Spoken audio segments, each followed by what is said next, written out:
Okay, let's do this one last time. My name is Ken Grief. We sold our last business for 180 mil, and for the last 25 months, I've been building a brand new software platform. And things are going great.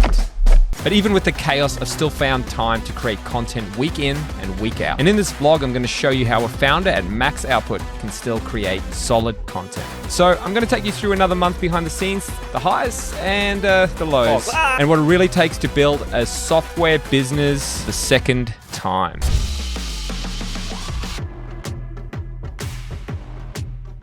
We're currently doing HWPO Strong, and man, it's intense. This week this block, I should say, they're busy working us up to 1 RM, or working up to 1 rep maxes. But man, it's hard to do really heavy back squats first thing in the morning when you've just woken up. Both of us are feeling pretty cooked, aren't we, Simbo?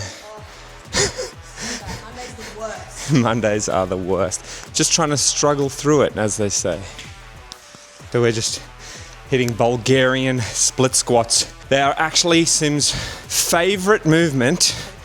She loves them. Yeah, I think this one's a movement you either love or you hate. I actually weirdly love them because they ruin you. Take your breath and smash your legs. So if you haven't tried them, give them a go. Ouch.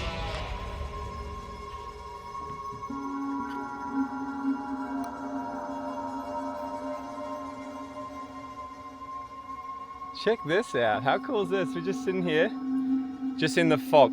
Nah, jokes, kidding. But look at this. 5 seconds ago, clear. I really love living in the hills.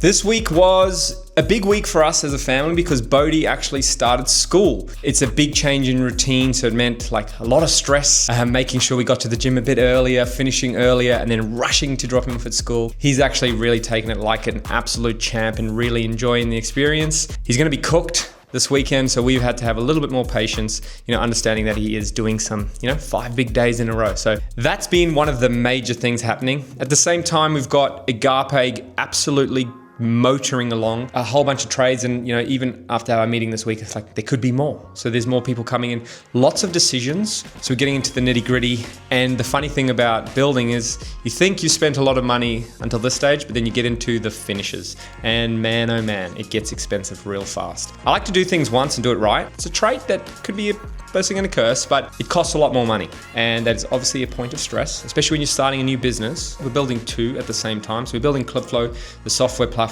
to help businesses and teams create content. And then at the same time, we're also building a luxury retreat, which is a business on its own. It's not our house. So it's not like the home we're gonna live in, but it's actually a property we're gonna rent out. We've started with the marketing, which takes a lot of time, but we're also gonna be having to ramp that up. Then we're gonna have to manage booking, cleaning, all the fun things. So having 2 at the same time is a massive challenge and has definitely stretched me. They don't say only to focus on one thing for no reason. Kyler Miles has spent years creating content with some of the industry's biggest names. I've been hired from school.com, run by Alex Mose and Sam Ovens. I've been able to interview Gary Vee himself. So this week we had a meeting with Kyler, who runs Making It Happen Studio. It was really cool to just learn about his story and how he approaches content creation, especially because he works with other businesses to help them. Highly recommend reaching out to an agency if you are starting as a business, especially. You've got money, you've got a product, you know how to do stuff, and then just buy the skills quicker. Rather than trying to spend 2 years learning it plus. Like we've been doing this for 2 years and we're still nowhere near like someone who's got 7 years experience. Big difference. And he makes content specifically. Now, there are lots of agencies. You got to pick the ones that work well because there are lots of duds, like in any business. I reckon you can really accelerate the process and then actually figure out if it's something that you want to do long term. Because content creation does take a lot of time, right? So if you can hit the ground running, that's epic. Another really cool highlight for me, and what I keep seeing, is that people are starting to think of content first whenever they think about building or promoting something. I've spoken to Lux Electrical in the Gold Coast. He wants to launch his lighting product. He's thinking about content. Content's number one focus, advertising. This is the modern day advertising. You have to make content if you want to advertise your product. This is where consumers see you. They see you on Instagram, TikTok, etc. I spoke to Trent Muffet. He's got 20,000 plus followers on TikTok. He's a buyer's agent in the Gold Coast, and he's just dominating. He's getting so many leads from it, so you can already see how that's working. More and more businesses are understanding this, and I think the quicker you can get on this bandwagon, the better, because you're going to get better at making content. You're going to find out what works quicker.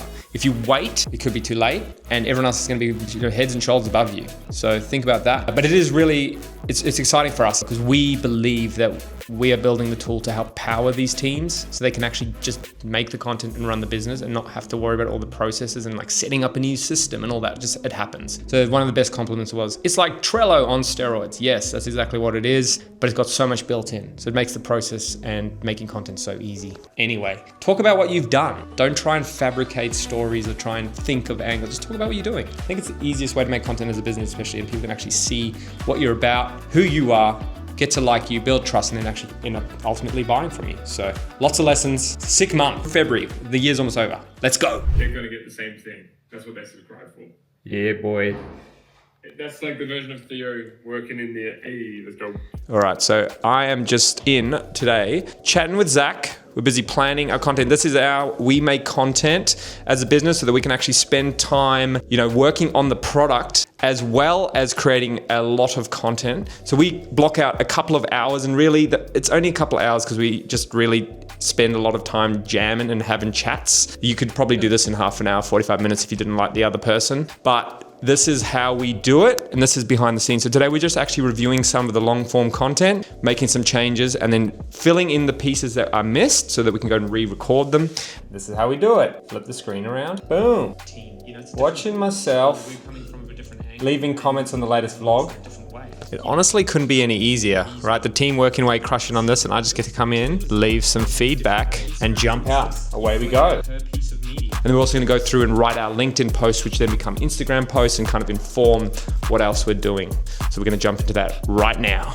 All right. Firstly, the nicest or the most fun thing about doing side projects is that you think it's going to be a quick little walk in the park, and you can see in there, we've already got 98 file changes and plenty more to come. So currently in Clipflow, we have share links, which allow you to share content with people who are not authenticated or not part of your team. So you could, share with a client, or you could share with a brand, etc. like that. So what we're wanting to do here is set up a bit more of a better workflow, so it's easier to see all the projects that are being worked on at once, so you don't have to go through individual share links, and also allow clients to add content or add new projects easily. So say they have a new edit they want done, make that whole experience a lot easier. All right, let me give you a quick look at what that looks like. So for V1, what we've got here is a client dashboard, and you can see here it's got like the details of the agency or the managing organization with some little links out that they can use, working hours, contact info, a little intro video here, the organization, and then you can see all the different projects that are being worked on,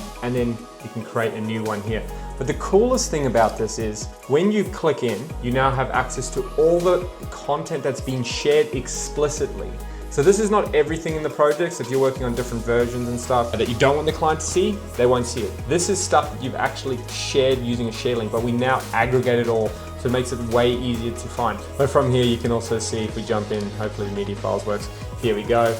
We can see that we can review and leave comments. It even tells them that this comment was left by a share link. So everything is tracked on the agency side or on the organization side. So it makes it very easy to see if a client's looked and approved of something, and that the whole experience works perfectly on a mobile phone as well. So we've built it like that. Just wanted to quickly show it off because it's something that's very cool. We haven't spent too much time on it, which is nice as well. So it isn't too much of a side quest, it's almost done. But I think it's gonna be very powerful if you are running an agency and you do work with clients. This is an intervention. Your agency has a tool problem and everyone can see it except you. Ads are one of our primary channels for user acquisition. And what we were experimenting with at the moment is an ad set per ad for the first 7 days, where each ad has an equal opportunity to actually prove its worth, so that we then pick the top 5 from there and then move them into a campaign where we actually let Facebook go and do its thing. Because what we are seeing is Facebook tends to find something and then just go ham on that and spend, even though some of the other things do work, and it takes a long time. So the one thing that we do have is a small budget, because we are a little bit scared, and I'm a little bit burnt from last time where we spent $1,000 a day and got absolute rubbish.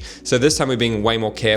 And the hardest thing that we're seeing is attribution, right? So we can see, conversion events firing, but whether or not those are coming from the ads or not, it's very difficult to tell, because our subscribe event is like 14 days out. We're getting signups all the time, so it's hard to know exactly where they're coming because the UTMs are falling off. And we know that there's lots of different ways to see an ad and then actually go and decide to buy. So yeah, we're experimenting with this at this moment as of February. So we'll see how how it plays out. Over 1,500 content teams have already done it. Escape production chaos in your agency and try Clipflow for 14 days free. Yes, sir.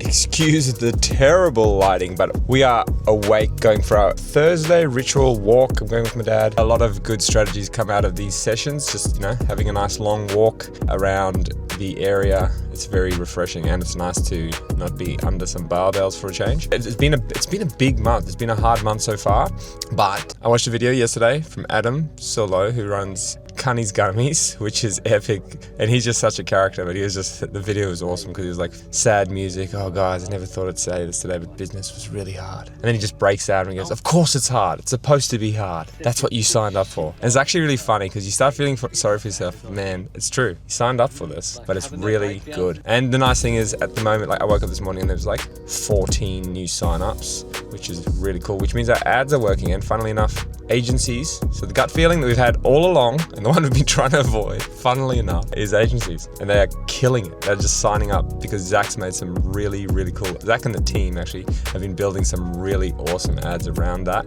And we rolled out some statics for it as well. So it's firing. And our budget, we haven't really spent much more money. We're probably about $300 a day now, just with some testing campaigns and then 2 different scaling ones, one which we'll switch off. But it's really cool to see. It's very exciting. And then the build, man, the build is flying. It's consuming a lot of energy, but it's also flying. We got 2 things growing at the same time, which is an intense feeling. It really just stretches you from side to side, but it is very exciting to see it all come together. I can't wait to move in because I can't wait to have my own office space. And I really want to set up a proper place to record videos. It's going to be really exciting, and it's going to take years because the landscape needs to grow, etc. But it is going to be very nice to actually live on something that we've now bought it's over almost 4 years ago. Over 4 years, 4.5 years. We've been sitting on this thing waiting to get in there. So can't wait for that. Let's go. All right, I'm so excited to show you what we've been working on in the last couple of weeks, getting analytics up and running inside of Clipflow. But man, to see it in practice, in running in real life is so exciting. So I couldn't wait. I had to show you. So let's go. All right, so what do we have here? We have the analytics screen inside of Clipflow. You can see here, I'm looking at all orgs. This is obviously in staging, so it's just testing data, but you can see here, I've got Ken and Daryl connected, and you can see the top posts. So what we're using here is a 75-day median, and we assess how these things are performing compared to those posts in that time frame. It's kind of an industry standard way of looking at things. And then what we've got here is the recent posts. You can actually see here across Daryl, me, and Daryl, what we've been posting. So what this does is it combines all of your organizations. So think all your avatars, all your different characters across your organization, and you can see here how these are performing in basically real time. There's a little bit of a delay obviously for getting analytics data, but you can see we're getting total aggregate. All of this is done over the last 75 days, right? Please keep in mind this is staging, so we're missing a lot of channels here, but it's giving us a feeling. And being able to see this, it's just all automatically pulled in, right? We didn't have to add all this stuff, it just pulled it straight in from the platform and then starts giving us performance, right? We can instantly see down here, Daryl has a reel that's doing a 2.54, which means, hey, we need to double down on this. We need to keep making more of those posts. So like, it's something like right now as a business, we can look at that and go, that worked really well. Let's do a Ken version. Let's do another person version. So this is that whole Kinzo character style Netflix thing. Go learn about it from them. They're just crushing it. But this is how you can really quickly see it. We're super excited. This is like, it's one of those times when you build a feature and you're like, this is it. This is it. This is what you need. This is how you need to get analytics in your platform. So we're super excited. We're busy trying to roll out now. We're going to work on TikTok and LinkedIn as well to try and get those in. That does mean that we need to be able to do publishing. That's the only way you can really get data out of LinkedIn. So that's what we're going to be working on to try and get that out. But very, very excited to see this. Now we just have to get this approved obviously by Facebook, but from there, we're going to get this into production very, very soon.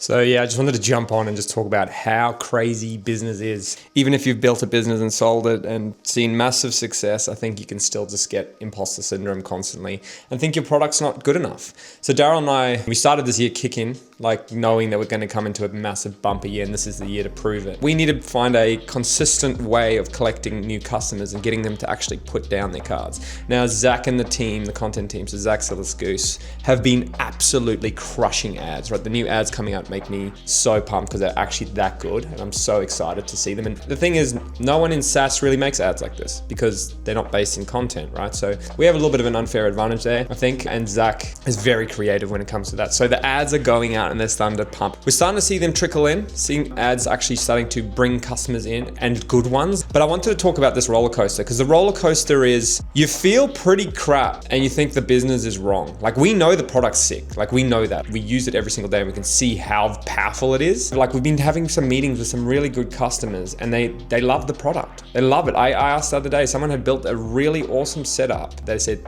I really want to use Clipflow because it's built for what I want to do and it feels right. It's missing a few pieces still, yes. And that gives you a little bit of like, you know, you can see some signal in the noise of like where you want to head. So we kind of track 7-day project creation as one of our key metrics. This morning I wake up and there's 222 projects created in the last 7 days. Like people have jumped on overnight and just punished the systems. Like the whole thing's come alive. Like it's crazy, it came out of nowhere. There are new customers in there, there's returning customers which we think have churned, they're back in. And this is the nature of the beast. I think content people do in like waves. So it's crazy. So like you go from like 0 to the super high overnight. And it's so hard to like let your emotions not determine how you feel. In business, you're staring into the abyss. You don't know what's coming up. You don't know when it ends. You don't know like what happens. You just have to show up every day knowing or believing that you're gonna make something cool. And we believe in our product. We really do because we use it every day. So we know, and we know that there are heaps of people out there that also use it every single day and they love it. And when you hear feedback, it's really cool. But it's just one of those things. It's like the people who win are the people who stay in the game the longest. And that's really key. So how can you stay in the game longest is like, how can you keep your runway as long as possible? And then how can you just keep showing up every single day? Even if it feels like you're not going to make it or it's not working, just keep coming and keep refining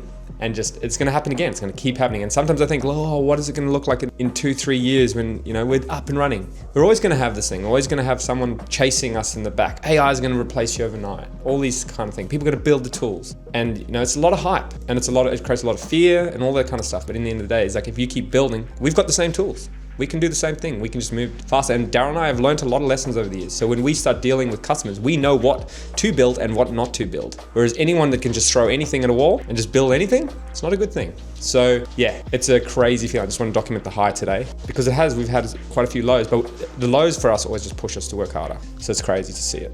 I just want to document that. Talk to you later.